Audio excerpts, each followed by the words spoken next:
தமிழக நீதி கட்சியினுடைய அரசியல் நாகரிகத்திற்கான ஒரு முன்னெடுப்பு. ஏன் இதை சொல்றோம் அப்படின்னா, எத்தனையோ கட்சிகள் அவங்க வந்தா இவங்க வரமாட்டாங்க, இவங்க வந்தா அவங்க வரமாட்டாங்க இருக்கக்கூடிய சூழலில் முதல் முறையாக தமிழக நீதி கட்சி அனைத்து அரசியல் கட்சிகளுக்கும் அனைத்து மக்களுக்குமான ஒரு அரசியல் கட்சியாக வளர்ந்து கொண்டிருக்கிறது என்பதற்கு இந்த பழமங்கலம் கிராமமே சாட்சியாக இருக்கிறது. இந்த பழமங்கலம் கிராமத்திற்கு அதைவிட நீண்ட நெடிய வரலாற்று தொடர்புகள் இருக்கிறது. இங்கே இருக்கக்கூடிய ஒரு நடுகள் சொல்கிறது, இந்த மண்ணினுடைய வாழ்வியையும் வரலாற்றையும் அது சொல்கிறது. கிட்டத்தட்ட வந்து பாத்தீங்கன்னா 14ஆம் நூற்றாண்டு காலத்தினுடைய அந்த நடுகள் இந்த இடத்துலதான் இருக்கு. அப்பேற்பட்ட ஒரு பாரம்பரியம் மிக்க இந்த கிராமம், அதாவது வந்து அது புலிகுத்தி வீரனுடைய நடுகள். அதாவது வந்துட்டு போர் வந்த காலத்துல வந்து பாத்தீங்கன்னா அது மட்டும் இல்லாம இந்த மக்கள் விவசாய குடிகளாக இருக்கும் பொழுது தங்களுடைய ஆடு மாடுகளை கொள்வதற்காக வரக்கூடிய புலியை தனியொரு மனிதனாக எதிர்த்து நின்று கொன்று அந்த வீர மரணம் அடைந்த ஒரு வீரனுக்கு எடுக்கப்பட்ட ஒரு நடுகள். கரையகுலத்தை சார்ந்த அழகன் காளி என்பவருக்கு எடுக்கப்பட்ட ஒரு நடுகள். அப்பேற்பட்ட வீரம் மிக்க கிராமத்திலே இந்த வீர விளையாட்டை முதலாக தமிழக நீதி கட்சி எடுத்திருப்பது எங்களுக்கு பெருமையாக இருக்கிறது. அது மட்டுமல்ல, இந்த விழாவுக்கு என்னோடு வந்திருக்கக்கூடிய மாநில தலைவர் மரவை ஜெகன் அவர்களுக்கும், மாநில நிர்வாகி AKN கார்த்தி அவர்களுக்கும், மற்றும் கரூர் மாவட்டத்தை சார்ந்த மாவட்ட செயலாளர் சாம்ராட் ரவி அவர்களுக்கும், மற்றும் இந்த பகுதியினுடைய அனைத்து கட்சியினுடைய கிளை மாவட்ட ஒன்றிய நிர்வாகிகள் அனைவருக்கும் முதற்கண் என்னுடைய மாலை நேரத்து வணக்கத்தை தெரிவித்துக் கொள்வது நான் உங்கள் மூகூர் காளிமைந்தன் பாலவதிநாத சரவணன். வணக்கம். இந்த கபடி விளையாட்டு இன்றோ நேற்றோ தோன்றிய விளையாட்டு கிடையாது. கிட்டத்தட்ட இந்த மண்ணில் வந்து பாத்தீங்க அப்படின்னா பாரம்பரியமான விளையாட்டுகளில் முதன்மையான விளையாட்டு என்று சொன்னால் தமிழர்களுடைய ஆதியில் காலத்தில் இருந்தே விளையாடப்படக்கூடிய ஒரு விளையாட்டு இந்த கபடி விளையாட்டு. இந்த கபடி விளையாட்டு எதற்கு ஒரு முன்னோட்டம் என்றால், தமிழர்களுடைய வீர விளையாட்டு என்று சொல்லக்கூடிய ஏறு தழுவுதல் ஜல்லிக்கட்டு போட்டி இருக்கு இல்லைங்களா, அந்த ஜல்லிக்கட்டு போட்டிக்கு அந்த காளையை சீறி வரும் காளையை அடக்குவதற்கான ஒரு பயிற்சியாகத்தான் இந்த கபடி போட்டி முதலில் ஆரம்பிக்கப்பட்டது. பாடி வரும் வீரர் காளையாகவும் அடக்குகிறவர்கள் வீரர்களாகவும் பயிற்சி எடுக்கக்கூடிய ஒரு களமாகத்தான் கபடி கட்டமைக்கப்பட்டது. 2000 வருடங்களை கடந்து இன்னும் சொல்ல போனீங்கன்னா உலகமெங்கும் இன்று கபடி பரவி வாழ்ந்து கொண்டிருந்தாலும் இந்த ஈரோடு மாவட்டம் கபடிக்கு என்று பெயர் பெற்ற மாவட்டமாக இன்றும் இருப்பது சிறப்பு. மற்ற எத்தனை விளையாட்டுகள் இருந்தாலும் ஈரோடு மாவட்டத்திலையும் நாமக்கல் மாவட்டத்திலையும் மட்டும் பாத்தீங்கன்னா இளைஞர்கள் ரொம்ப அதிக பேர் கபடியை நேசித்து விளையாடுவர்கள் தங்கள் உயிருக்கு நிகராக. அதே போல இங்கே பார்வையாளர்களாக வந்திருக்கக்கூடியவர்களும் பாத்தீங்க அப்படின்னா எந்த ஊர்ல கபடி நடந்தாலும் அந்த ஊருக்கு வந்து தங்களுடைய ஆதரவை தந்திருக்கக்கூடிய இப்பொழுதும் உட்கார்ந்து இருக்கக்கூடிய அனைத்து பார்வையாளர்களுக்கும் செவன் பிரதர்ஸ் சார்பாகவும் தமிழக நீதி கட்சியின் சார்பாகவும் நெஞ்சார்ந்த நன்றிகளையும் வாழ்த்துக்களையும் தெரிவித்துக் கொள்கிறோம். விளையாட்டுல வந்து விளையாட்டு வீரர்களுக்கு ஒரு விஷயத்தை இந்த இடத்துல தெரிவித்துக் கொள்ள விரும்புகிறேன். ஏன்னா வெற்றி பெறும் பொழுது ஒரு குழுவாக வந்து பரிசையும் பதக்கத்தையும் பெறுகிறவங்க, தோல்வியுற்றால் யாரோ 2 பேர் வந்து மேடையில வந்து ஒரு பரிசு வாங்குவாங்க. இது எப்படி என்றால், நாம் வந்து இந்த ஒரு விளையாட்டுல தான் தோத்து போனோம், அடுத்த விளையாட்டில் நிச்சயம் வெற்றி பெறுவதற்கான வாய்ப்பு இருக்கிறது.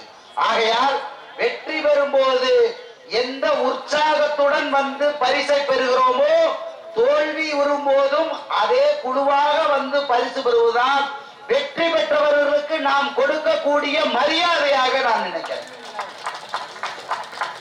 ஏன்னா உங்களுடைய வெற்றியும் ஒரு பொழுது கொண்டாடப்படும் பொழுது அப்படித்தானே இருக்கும். அவர்களுடைய வெற்றியை கொண்டாடணுமா இல்லையா? ஆகையால இனிமேலாவது இந்த பகுதியில் நடக்கக்கூடிய ஒட்டுமொத்தமா கபடி போட்டி நடக்கிற எல்லா விளையாட்டுலையும் பார்த்தனா அவங்க தோல்வியும் போது ஒரு 2 பேர் மட்டும், ஒரு கேப்டன், துணை கேப்டன், இந்த மாதிரி ஒரு 2 பேர் மட்டும் வாங்குறாங்க. அதை கொஞ்சம் விளையாட்டு வீரர்கள் சரி செய்து கொண்டால் நிச்சயமாக நன்றாக இருக்கும். நாம தோத்ததையும் பதிவு செய்யணும், வெற்றி பெற்றதையும் பதிவு செய்யணும். ஏன்னா களத்தில் நிற்பவர்கள் வெற்றிக்கோ தோல்விக்கோ அப்பாற்பட்டவர்கள். ஆகையால் எப்பொழுதுமே வெற்றி தோல்வியை பற்றி கவலைப்படக்கூடாது. ஏன்னா லட்சக்கணக்கான பார்வையாளர்கள் இருக்கும் பொழுது களத்துல நிக்கிறதே பெருமை, வெற்றி பெறுவது என்பது அதை விட கொஞ்சம் பெருமை, அவ்வளவுதான். ஆகையால திரும்பவும் இந்த விளையாட்டு வீரர்களுக்கு நான் சொல்லிக் கொள்வது, உலகத்துல 1000 மனசுக்குள்ள கஷ்டம் இருந்தாலும் 1000 வழிகள் இருந்தாலும் களத்திற்கு வரும் பொழுது அந்த வழிகள் மறைந்து நம்ம நம்மளை நாமளே ரெஃப்ரெஷ் பண்ணிக்கிறதுக்கான ஒரு நல்ல ஒரு களமாத்தான் எல்லா விளையாட்டுகளும் இருக்கிறது. ஆகையால் விளையாட்டு வீரர்கள் இன்னொரு பிளஸ் இருக்கு. ஏன்னா அவர்கள் தோல்விகளில் இருந்து மீண்டு வரக்கூடிய ஒரு ஆற்றல், எந்த சூழ்நிலையையும் மீண்டு வரக்கூடிய ஒரு ஆற்றல் என்பது விளையாட்டு வீரர்களுக்கு இருக்கிறது. ஆகையால் விளையாட்டு வீரர்களுக்கு ஒன்றை மட்டும் சொல்லிக்கொள்ள ஆசைப்படுகிறேன். விளையாட்டா கூட விளையாடுறத நிப்பாட்டிடாதீங்க, யாருக்காகவும் எதற்காகவும் நிப்பாட்டி விடாதீர்கள். ஏன்னா விளையாட்டு ஒண்ணு மட்டும்தான் நம்மளுடைய ஆரோக்கியத்தை மேம்படுத்தக்கூடிய ஒரு சிறப்பான செல்வம். ஏன்னா இன்னைக்கு கோடி கோடியா பணம் சம்பாதிச்சிடலாம், ஆரோக்கியத்தை சம்பாதிக்கவே முடியாது. அந்த ஆரோக்கியங்கிறது களத்துல விளையாடுற வீரன் ஒரு காயம் பட்டாலோ அவர் வெகு விரைவாக மற்றவர் விளையாடுவதை பார்க்கும் பொழுது தானும் களத்துக்கு வரணும்னு ரெக்கவர் ஆகிறதுக்கான எல்லா வேலைகளையும் செய்வாங்க. இன்னும் பாத்தீங்கன்னா அவங்க மருந்து மாத்திரை பெருசா எடுத்துக்க மாட்டாங்க. தன் உடம்பை தானே சரி செய்து கொள்ளக்கூடும், சரி செய்து கொள்ள முடியும் என்று நம்பிக்கை கொண்டவர்கள். ஆகையால் விளையாட்டு வீரர்களுக்கு இங்கே பலமங்கலத்திலே வந்து இன்று விளையாடிய வீரர்களுக்கும் இந்த விளையாட்டு போட்டியை நடத்தி தரக்கூடிய நடுவர்கள் அனைவர்களுக்கும் இவங்களுக்கும் ஒரே ஒரு கருத்தை மட்டும் சொல்லிடுறேன். இரவு பகல் பாராமல் எந்த எதிர்பார்ப்பும் இல்லாமல் இங்கே களத்தில் இருக்கக்கூடிய நடுவர்கள் யார் விளையாண்டாலும் நேர்மையா அந்த இடத்துல வந்து தங்களுடைய தீர்ப்பை கொடுக்கிறாங்க. பாத்தீங்களா, இவர்கள் மிகவும் பாராட்டத்துகளுக்கும் போற்றுதலுக்கும் உரியவர்கள். ஏன்னா சொந்த வெறுப்பு வெறுப்ப களத்துல காட்டவே மாட்டாங்க. தங்களுக்கு பிடிச்ச அணி விளையாண்டா கூட ஒருதலை பட்சமான ஒரு முடிவுகளை எடுக்காதவர்கள்.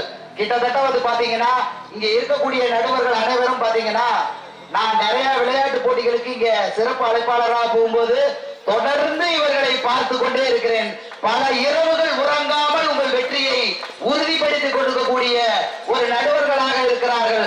அவர்களுக்கும் எங்களுடைய நெஞ்சார்ந்த நன்றிகளையும் வாழ்த்துக்களையும் தெரிவித்துக் கொள்வதோடு, நீங்களும் விளையாட்டா கூட இந்த விளையாட்டை விட்டு விடாதீர்கள் என்று சொல்லி இந்த பலமங்கலம் கிராமம் இங்கே தொடங்கி இருக்கக்கூடிய இந்த விளையாட்டு போட்டியிலே பங்கேற்கக்கூடிய விளையாட்டு வீரர்கள் யாராவது ஒருவர் அமைச்சூர் கபடி கிளப்பின் மூலியமாக ஒலிம்பிக் போட்டிக்கோ இல்ல ப்ரோ கபடி லீவுக்கோ போனாங்க அப்படின்னா உங்களுக்காக ஒரு போட்டியை நடத்திய பெருமை எங்களுக்கு மிகுந்த மகிழ்ச்சியை கொடுக்கும் என்கின்ற ஒரு செய்தியை சொல்லி, நிச்சயமாக இந்த களத்தில் விளையாடக்கூடிய தோல்வியுற்றவர்களாக இருக்கலாம், வெற்றி பெற்றவர்களாக இருக்கலாம், யாராவது ஒருவர் ப்ரோ லீக்லயோ ஒலிம்பிக்லயோ விளையாடுவார்கள் என்கின்ற நம்பிக்கையை இங்கே குடிகொண்டு இருக்கக்கூடிய மங்களத்தம்மனுடைய அருள் பெற்று செல்வார்கள் என்று சொல்லி நல்ல ஒரு வாய்ப்புக்கு நன்றி கூறி விடைபெறுகிறேன்.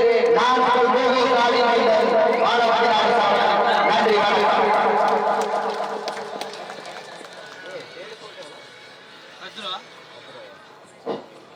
அதே போல இந்த நிகழ்ச்சியினுடைய ஏற்பாட்டாளர்கள்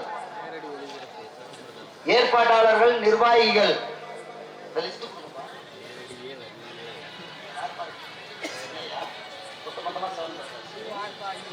ஏற்பாட்டாளர்கள் ஒட்டுமொத்தமா 7 பிரதர்ஸ் மற்றும் பழமங்கலம் ஊர் பொதுமக்கள் அனைவருக்கும் நெஞ்சார்ந்த நன்றிகள், வாழ்த்துக்கள், வாழ்த்துக்கள். வாழ்க பல்லாண்டு.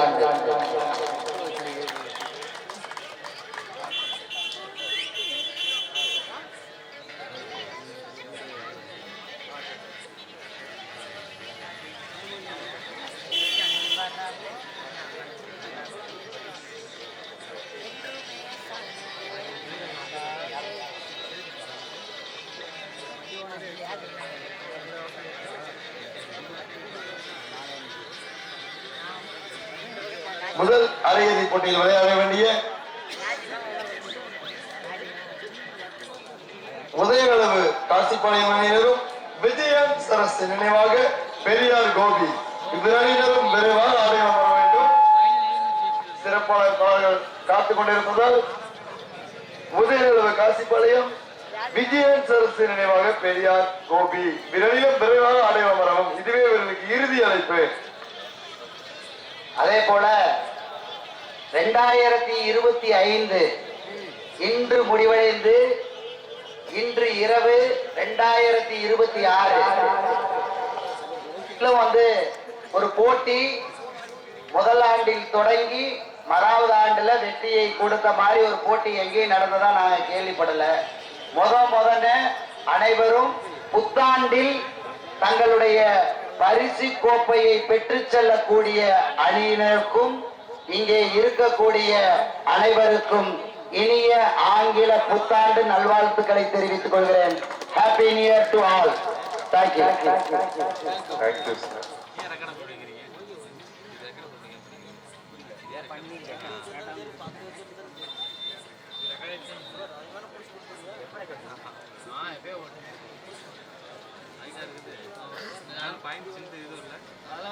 நாளைக்கு காலையில் வீடியோ வாங்கி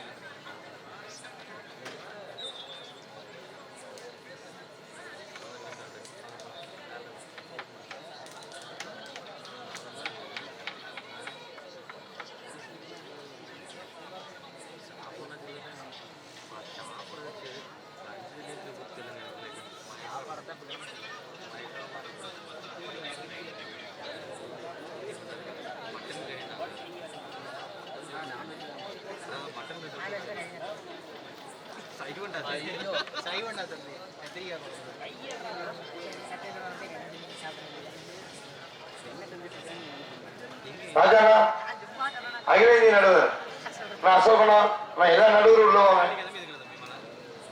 நான் கூப்பிடுறேன். தனுஷ் பாபுராஜ்